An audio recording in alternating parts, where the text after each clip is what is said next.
Hi everyone, ನಾನು ನಿಮ್ಮ ಕನ್ನಡ ಕೋರಿ Prema. Welcome back to my channel. ಆತ್ಮೀಯ ವೀಕ್ಷಕರೇ, ನಿಮ್ಮ ಪ್ರೀತಿ, ಬೆಂಬಲ ಮತ್ತು ಆಶೀರ್ವಾದದಿಂದ ಇಂದು ನಮ್ಮ ಚಾನಲ್ನ 100ನೇ ವಿಡಿಯೋವನ್ನು ನಿಮ್ಮ ಮುಂದೆ ತಂದಿದ್ದೇನೆ. ಮೊದಲ ವಿಡಿಯೋದಿಂದ ಇಂದಿನವರೆಗೆ ನನ್ನ ಜೊತೆ ನಿಂತ ಪ್ರತಿಯೊಬ್ಬರಿಗೂ ಹೃದಯಪೂರ್ವಕ ಧನ್ಯವಾದಗಳು. ಇದು ನನ್ನ ವಿಡಿಯೋ ಮಾತ್ರ ಅಲ್ಲ, ನಿಮ್ಮೆಲ್ಲರ ಸಾಧನೆ. ಹೀಗೆ ನಿಮ್ಮ ಪ್ರೀತಿ ಮತ್ತು ಬೆಂಬಲ ಸದಾ ಇರಲಿ. ಇನ್ನೂ ಹೆಚ್ಚಿನ ರುಚಿಕರ ವಿಡಿಯೋಗಳೊಂದಿಗೆ ನಿಮ್ಮ ಮುಂದೆ ಬರುತ್ತೇನೆ. ಬನ್ನಿ, ಹಾಗಾದರೆ ಇಂದಿನ 100 ಡೇಸ್ ಸ್ಪೆಷಲ್ ಬಂದು ಬೇಳೆ ಹೋಳಿಗೆ ಹೇಗೆ ಮಾಡೋದು ಅಂತ ನೋಡೋಣ. ತುಂಬ ಸರಳವಾಗಿ ಹೇಳ್ಕೊಡ್ತೀನಿ, ಬನ್ನಿ. ನೋಡಿ, ಮೊದಲಿಗೆ ನಾನು ಹೋಳಿಗೆ ಅಥವಾ ಒಬ್ಬಟ್ಟನ್ನು ಮಾಡೋದಕ್ಕೆ ಈ ಗ್ಲಾಸಲ್ಲಿ 2 ಗ್ಲಾಸಷ್ಟು ಬೇಳೆಯನ್ನು ತೊಗೊಂಡಿದ್ದೀನಿ. 2 ರಿಂದ 3 ಸಾರಿ ನೀಟಾಗಿ ವಾಶ್ ಮಾಡಿಟ್ಟಿದ್ದೀನಿ. ಈಗ ಇದನ್ನು ಬೇಯೋದಕ್ಕೆ ಇಡೋಣ. ನೋಡಿ, ಈಗ ಸ್ಟವ್ ಹಚ್ಚಿ ನೀರು ಬಿಸಿಗಿಟ್ಟಿದ್ದೀನಿ. 2 ಲೋಟ ಬೇಳೆಗೆ ಮಿನಿಮಮ್ ಅಂದರೆ 1.5 ಲೀಟರಷ್ಟು ನೀರನ್ನು ಹಾಕಬೇಕಾಗುತ್ತೆ. ನಾನು ಇಷ್ಟು ನೀರನ್ನು ಹಾಕಿದ್ದೀನಿ. ಈ ನೀರು ಚೆನ್ನಾಗಿ ಬಿಸಿಯಾಗಿದೆ. ಚೆನ್ನಾಗಿ ನೀರು ಮಳ್ಳುವಾಗ ನಾವು ಬೇಳೆಯನ್ನು ಹಾಕಬೇಕು, ಯಾಕೆಂದರೆ ಬೇಳೆ ಬೇಗ ಬೇಯುತ್ತೆ. ಈ ಒಂದು ಟೈಮಲ್ಲಿ ನಾನು ಈ ಬೇಳೆಯನ್ನು ಇದಕ್ಕೆ ಮಿಕ್ಸ್ ಮಾಡ್ತಾಯಿದ್ದೀನಿ. ಇದು ಯಾವುದೇ ಕಾರಣಕ್ಕೆ ಒಬ್ಬಟ್ಟಿಗೆ ನಾವು ಬೇಳೆಯನ್ನು ಕುಕ್ಕರಲ್ಲಿ ಬೇಯಿಸ್ಬೇಡಿ. ಈ ಥರ ಓಪನ್ ಆಗಿರೋ ಪಾತ್ರೆಯಲ್ಲೇ ಬೇಯಿಸ್ಕೊಳ್ಳಿ. ಹೆಚ್ಚು ನೀರು ಚೆನ್ನಾಗಿ ಮಳ್ಳಿದ್ರೆ ಒಂದು 15 ನಿಮಿಷದಲ್ಲೆಲ್ಲ ಈ ಬೇಳೆ ಬೇಯುತ್ತೆ. ಅದ್ರ ಮಧ್ಯದಲ್ಲಿ ನಾವು ಈ ಥರ ತಿರುಗಿಸ್ತಾ ನೋಡ್ಕೋತಾ ಇರೋಣ. ಯಾವ ಹದದಲ್ಲಿ ಬೆಂದಾಗ ನಾನು ಆಫ್ ಮಾಡಬೇಕು ಅಂತ ನಾನು ನಿಮಗೆ ತೋರಿಸ್ತೀನಿ. ಅಲ್ಲಿ ನೋಡು ಬೇಳೆ ಚೆನ್ನಾಗಿ ಬೇಯಲಿ. ತಿರುಗಿಸ್ತಾ ನೋಡ್ಕೋತಾ ಬನ್ನಿ. ನೋಡಿ, ಬೇಯ್ತಾ ಇರಬೇಕಾದ್ರೆ ಈ ರೀತಿ ಉಕ್ಕು ಥರ ಬರುತ್ತೆ. ಅದನ್ನು ಆಗಾಗ ಸ್ವಲ್ಪ ಬೇರೆ ತೆಗೆದು ಹಾಕ್ಬಿಡಿ. ಈ ರೀತಿ ತೆಗೆದು ಮತ್ತೆ ಬೇಯ್ದಿಕ್ಕೆ ಬಿಡೋಣ.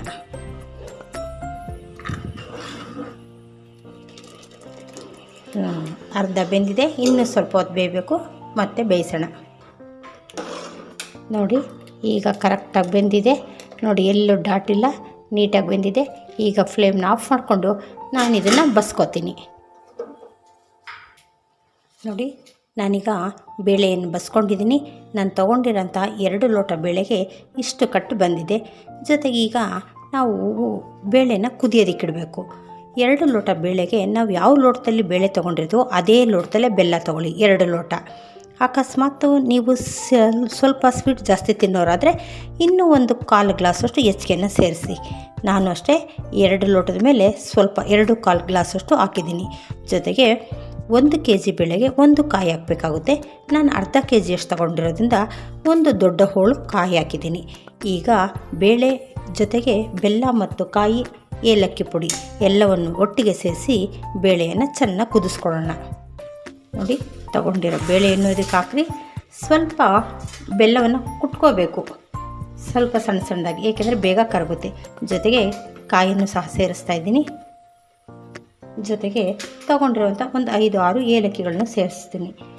ಇದನ್ನು ತುಂಬ ಚೆನ್ನಾಗಿ ನಾವು ಈ ಥರ ಮಿಕ್ಸ್ ಮಾಡ್ತಾ ತಳ ಒತ್ತೋದಕ್ಕೆ ಬಿಡಬಾರ್ದು, ನೀಟಾಗಿ ಕುದಿಸ್ಕೋಬೇಕು.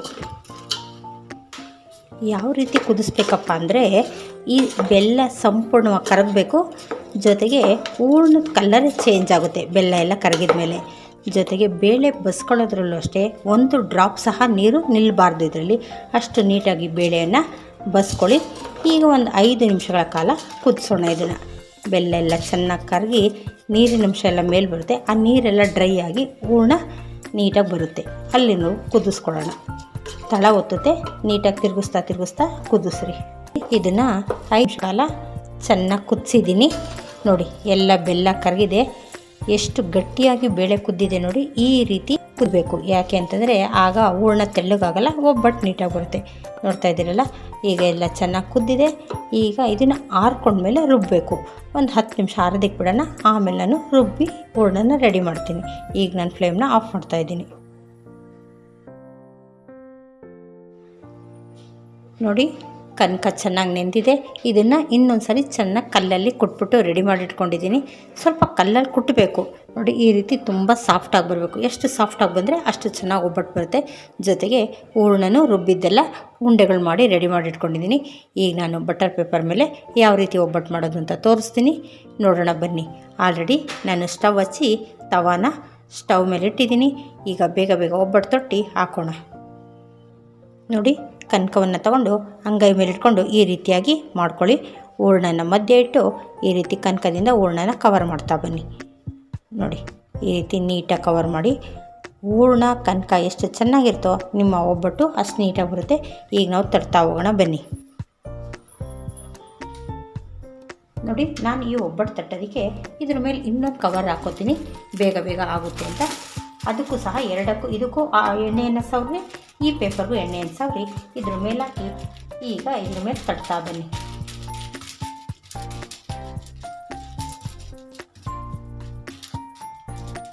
ನೋಡಿ, ಈ ರೀತಿ ಇದು ಬೇಳೆ ಒಬ್ಬಟ್ಟಾಗಿರೋದ್ರಿಂದ ತುಂಬ ಸಾಫ್ಟಾಗಿ ಹೋಗುತ್ತೆ. ಈ ರೀತಿ ನಿಧಾನವಾಗಿ ಮೂವ್ ಮಾಡ್ತಾ ಬನ್ನಿ. ಜೊತೆಗೆ ನಾವು ಕಾಯಿ ಹೋಳಿಗೆಷ್ಟು ತೆಳುವಾಗಿ ಮಾಡೋದು ಬೇಡ. ಬೇಳೆ ಒಬ್ಬಟ್ಟು ಸ್ವಲ್ಪ ದಪ್ಪ ಇರಬೇಕು. ಹಾಗಾಗಿ ಸ್ವಲ್ಪ ದಪ್ಪನೇ ತಟ್ಕೊಳ್ಳೋಣ. ಬೇಕಂದರೆ ಎಷ್ಟು ತೆಳುವು ಬೇಕಾದರೂ ಬರುತ್ತೆ, ಬಟ್ ಸ್ವಲ್ಪ ಇದು ದಪ್ಪ ಇದ್ದರೆ ಚೆನ್ನಾಗಿರುತ್ತೆ. ನೋಡಿ, ಎಷ್ಟು ತೆಳುವು ಬೇಕೋ ಅಷ್ಟು ತೆಳುವಾಗಿ ಮಾಡಿದ್ದೀನಿ. ಈಗ ಈ ಮೇಲಿನ ಕವರ್ನ ಎತ್ತಿ ನಾವು ಹೋಳಿಗೆನ ಹಾಕೋಣ.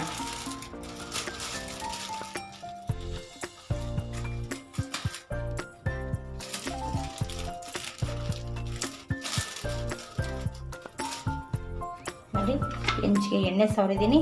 ಆಲ್ರೆಡಿ ಹೆಂಚು ಬಿಸಿಯಾಗಿದೆ. ಈಗ ಇದನ್ನು ತೊಗೊಂಡು ಇದ್ರ ಮೇಲೆ ಹಾಕೋಣ. ಸ್ವಲ್ಪ ಹೆಂಚು ಬಿಸಿ ಇದ್ದರೆ ಇಮಿಡಿಯೇಟಾಗಿ ಬಂದ್ಬಿಡುತ್ತದೆ. ಈಗ ಅದಕ್ಕೆ ಸ್ವಲ್ಪ ಮೇಲೆ ಎಣ್ಣೆಯನ್ನು ಹಾಕೋಣ. ಎಣ್ಣೆ ಹಾಕೋ ಏನು ಅಗತ್ಯ ಇರಲ್ಲ. ಆಲ್ರೆಡಿ ಎಣ್ಣೆ ಹಾಕಿ ಚೆನ್ನಾಗಿ ಕುಟ್ಟಿರ್ತೀವಿ. ಸ್ವಲ್ಪ ಎಣ್ಣೆನ ಹಾಕಿ ಬೇಯಿಸೋಣ. ನೋಡಿ, ಈಗ ಅದು ಬೇಯೋಷ್ಟರಲ್ಲಿ ಇನ್ನೊಂದನ್ನು ರೆಡಿ ಮಾಡ್ಕೊಳ್ಳೋಣ. ಸೇಮ್ ಅದೇ ಥರ ಕನಕ ಸ್ವಲ್ಪ ತಗೊಳ್ಳಿ, ಅದರೊಳಗಡೆ ಹೂರಣ ಇಟ್ಟು ಕವರ್ ಮಾಡಿ ಈ ರೀತಿ ಪೇಪರ್ ಸಹಾಯದಿಂದ ನಾವು ತುಂಬ ಫಾಸ್ಟಾಗಿ ಮಾಡ್ಬೋದು. ನೋಡಿ, 1 ನಿಮಿಷದಲ್ಲೇ ಆಗೋಗುತ್ತೆ. ಈ ರೀತಿ ಹಿಂಗೆ 2 ಸಾರಿ ಹಿಂಗೆ ಹೇಳಿದ್ರೆ ಬಂದೇ ಬಿಡುತ್ತೆ. ನೋಡಿ, ಮತ್ತೊಂದು ರೆಡಿ ಆಯಿತು. ನೋಡಿ, ಈಗ ಬೆಂದಿದೆ. ಈಗ ಇದನ್ನು ತಿರುವಾಕೋಣ. ನೋಡಿ, ಎಷ್ಟು ನೀಟಾಗೂ ಬಂದಿದೆ, ಜೊತೆಗೆ ತುಂಬ ಸಾಫ್ಟಾಗೂ ಬಂದಿದೆ.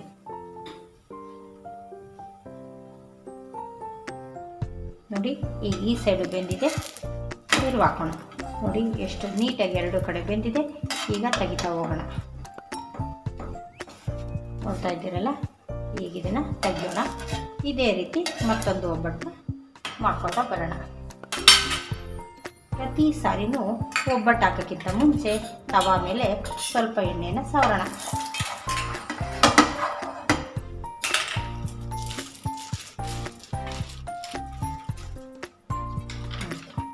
ಇಷ್ಟೇ, ಜಸ್ಟ್ ಹಿಂಗೆ ತೊಟ್ಟದು ಮೇಲೆ ಹಾಕಿದ ತಕ್ಷಣ ಪೇಪರ್ ಬಿಡುತ್ತೆ, ತಕ್ಕೊಳ್ಳೋದು.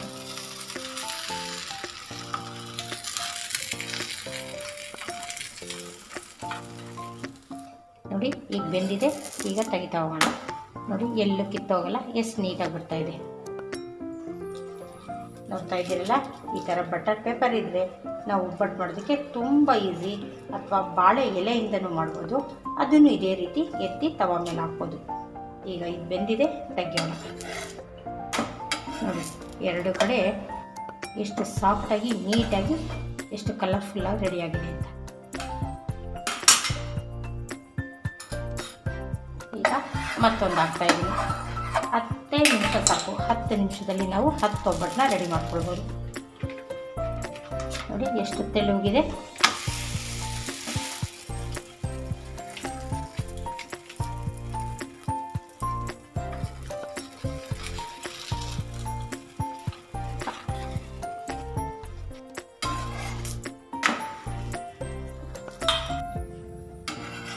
ನೋಡಿ, ಈ ರೀತಿ ಬೇಗ ಬೇಗ ತೆಗಿತಾ ಹೋಗೋಣ. ಈಗ ಮತ್ತು ಅಷ್ಟೇ, ಒಂದು ಅರ್ಧ ಸ್ಪೂನಷ್ಟು ಎಣ್ಣೆ ಸವರೋದು, ಈ ರೀತಿ ತಟ್ಟಿಟ್ಕೊಂಡ್ರಂತ ಒಬ್ಬಟ್ಟನ್ನ ಇದ್ರ ಮೇಲೆ ಹಾಕ್ತಾ ಹೋಗೋದು. ಎಷ್ಟು ಈಸಿಯಾಗಿ ಮಾಡ್ಬೋದು ನೋಡಿ. ಫಸ್ಟ್ ಟೈಮ್ ಮಾಡೋರು ಸಹ ಯಾವುದೇ ರೀತಿ ಕಷ್ಟ ಇಲ್ದಿರ ಮಾಡ್ಕೊಂಡು ಬರ್ಬೋದು. ಆದರೆ ಹೂರಣ ಕನಕ ಮಾತ್ರ ನೀಟಾಗಿ ರೆಡಿ ಮಾಡ್ಕೊಂಡಿರಬೇಕು. ನಿಮ್ಮೆಲ್ಲರಿಗೂ ಈ ಸಾಂಪ್ರದಾಯಿಕ ಹೋಳಿಗೆ ಇಷ್ಟ ಆಗಿದೆ ಅಂತ ಭಾವಿಸಿದ್ದೀನಿ. ನಿಮ್ಮೆಲ್ಲರಿಗೂ ಈ ಹೋಳಿಗೆ ಇಷ್ಟ ಆಗಿದ್ದರೆ ನೀವು ಇದೇ ರೀತಿ ಮಾಡಿ, ಇಷ್ಟ ಆಗುತ್ತೆ. ಹಾಗಾಗಿ ಲೈಕ್, ಶೇರ್, ಸಬ್ಸ್ಕ್ರೈಬ್ ಮಾಡೋದನ್ನ ಮರಿಬೇಡಿ. Thank you.